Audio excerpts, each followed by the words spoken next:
मोहनगंज के diamond resort में श्री राजपूत करणी सेना ने राष्ट्रीय अधिवेशन का आयोजन किया, जिसमें राष्ट्रीय अध्यक्ष महिपाल सिंह मकराना सहित कई राज्यों के प्रदेश अध्यक्ष और कार्यकर्ता शामिल हुए।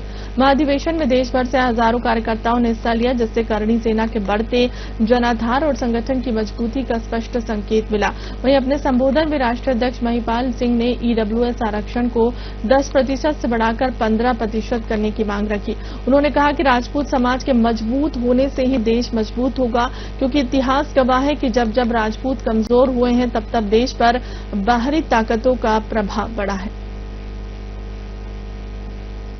27 रुझान जो ईडब्ल्यूएस की बात करेगा, हम लोग उसके साथ रहेंगे। हमें किसी भी पार्टी से कोई मतलब नहीं है। हमें हमारी बात जो सुनेगा हम उसका साथ देंगे।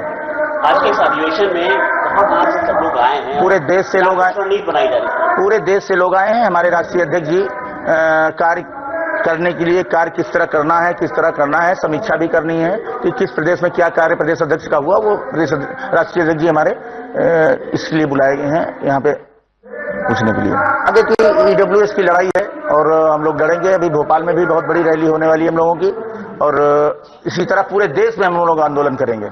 ईडब्ल्यूएस को जो आरक्षण दिया है वो राजस्थान की तर्ज पे यहाँ सरलीकरण, ईडब्ल्यूएस के आरक्षण में सरलीकरण और राजस्थान की तर्ज पे, क्योंकि हमारी भूमि और मकान का कोई भी बैरियर अब वहां नहीं है। वहां 8 लाख का एक जो आर्थिक आधार बनता है, केवल वो आधार रखा गया है। हजारों लाखों स्वर्ण समाज के युवा उससे लाभान्वित हो रहे हैं। हजारों की संख्या में सरकारी नौकरियां उनको मिल रही है।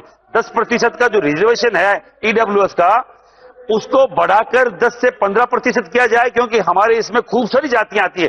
ब्राह्मण, बनिया, राजपूत, कायस्थ, पठान, ईसाई, इनके अलावा भी मतलब कम से कम कहते हैं कि 200 के समथिंग, 250 के समथिंग जातियां इसमें आ रही है, उससे भी ज्यादा है। तो हमें उस आधार पर इस आरक्षण को हमें